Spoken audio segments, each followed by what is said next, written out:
Hi everyone, Happy New Year. So, I've been watching the news lately, have you?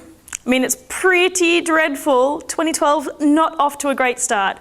Europe, ongoing financial crisis with Greece about to completely cave in, and if they were actually going into a cave, this might be good for them. However, not so much. Syria, civil war, and some scientists, well, they went and made an airborne strain of bird flu. I don't understand. It makes me wish I was not a scientist. However, yeah, well, there is always a bad egg. Closer to home, you've got Julia Gillard and Kevin Rudd on the front page of the news all the time, talking at each other, saying the same things all over again. Absolutely dreadful. Hopefully, your year is getting off to a much better start than the general world's. But, unfortunately, back to the topic of dreadful state of affairs, I have been reading this book.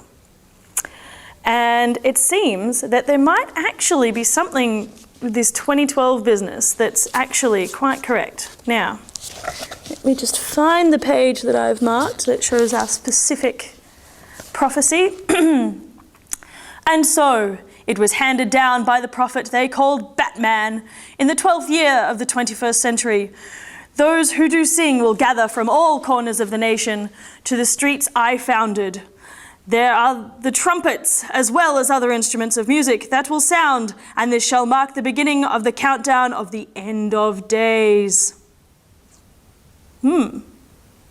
Well, there are going to be singers from all over the country coming to Melbourne in July, because, you know, we're having the Melbourne InterVarsity Choral Festival.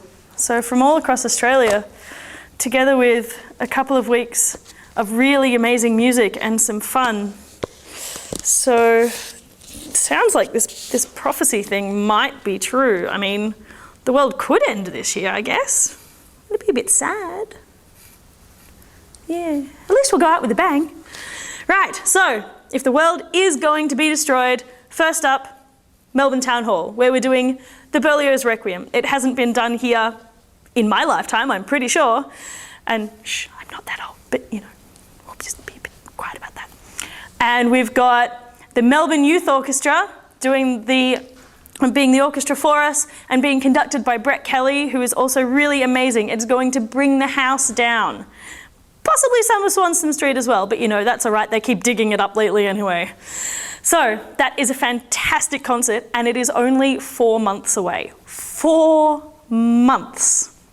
And also, now we've got our second concert finalised, which is really exciting. We're doing the Brahms German Requiem and a new piece by one of our favourite composers, Matthew Olovich. This concert is going to be conducted by Andrew Raiskums, who is really quite a well-noted person in Melbourne, and he will be working with us in the first week as well. One other piece of exciting news. We have confirmed that Stewie from Perth IV is going to be accompanying us once again and flying out all the way from Europe just to be with us, which is really, really amazing. So, for anyone who hasn't been keeping up with the news, the festival is running from the 29th of June, the 15th of July, with camp beginning on the 30th at Rawson Village. So back in the middle of nowhere, but that's all right. There's a heated swimming pool nearby. There's fantastic camp activities planned. And there's just going to be so much going on that I really want to tell you all about it now, but then I'd have nothing to say next month or the month after. So I will say goodbye. Keep your eyes on the website and good luck. See you then. Bye.